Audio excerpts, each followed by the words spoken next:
l'archidiocèse de Kinshasa et la congrégation des Dominicains. Parler les mêmes langages n'est pas dans leur vocabulaire. Pomme de discorde, le droit de propriété de la concession de la paroisse Saint-Dominique de Limété. En quoi les Dominicains, il est hors de question de céder ce terrain qui leur appartient. Il leur a été donc accordé légalement par les conservateurs depuis le 23 mars 1958. Il y a même un titre foncier qui existe. Pour l'instant, le dossier est entre les mains de la justice pour que droit soit dit avec toute équité. Et nous avons demandé à ce que la paroisse nous revienne et cette question est à Rome. Comme preuve que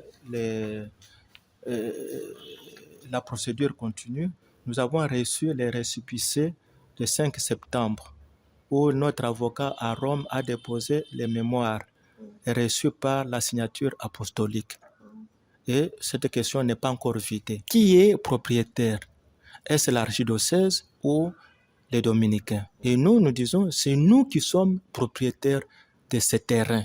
Pourquoi? Parce que au bout des démarches entre la congrégation des missionnaires Scout qui ont commencé fin 54, 55, 56, toutes ces démarches-là ont culminé à un établissement d'un certificat le 23 mars 1958 devant les conservateurs de titres fonciers Marshall. Et on envoie la lettre de transmission au père Brasseur qui est dominicain. Alors c'est ce certificat ici qui reconnaît ça a été sur base des titres de plutôt cession gratuite. Et là, ça a annulé le certificat de A114.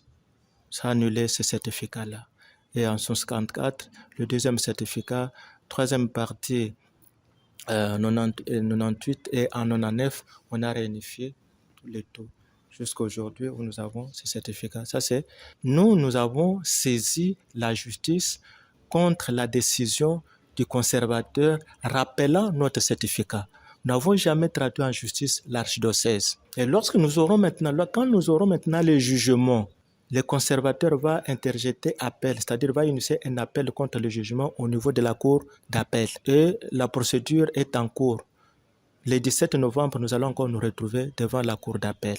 Le 8 septembre, nous recevons 2 assignations venant de l'archidiocèse. La première assignation, c'est en tierce opposition contre les jugements au niveau de TG et Matet. Nous avons déjà fait des audiences. On a renvoyé à 3 semaines le 15 novembre. Nous allons nous retrouver là. Et nous avons plaidé le 20 septembre sur les mesures conservatoires.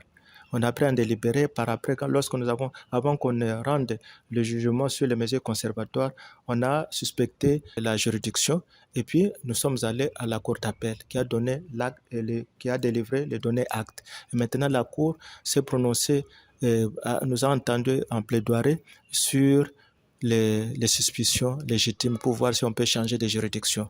Et nous attendons l'intervention maintenant du parquet. Pourquoi le parquet est entré maintenant en danse de la 4e rue? C'est lorsque l'archidiocèse maintenant verra que les procédures là au civil traînent pour maintenant arriver à son but.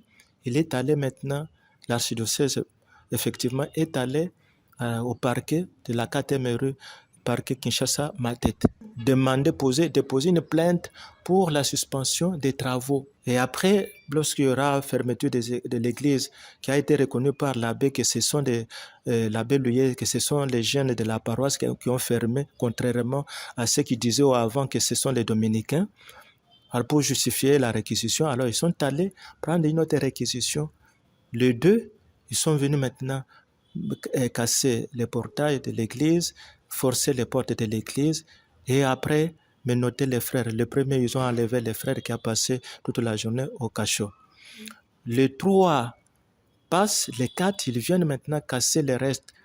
La porte de sacristie, les portes de bureau, les portes qui sont dans l'entourage de la sacristie et casser les portails. Voilà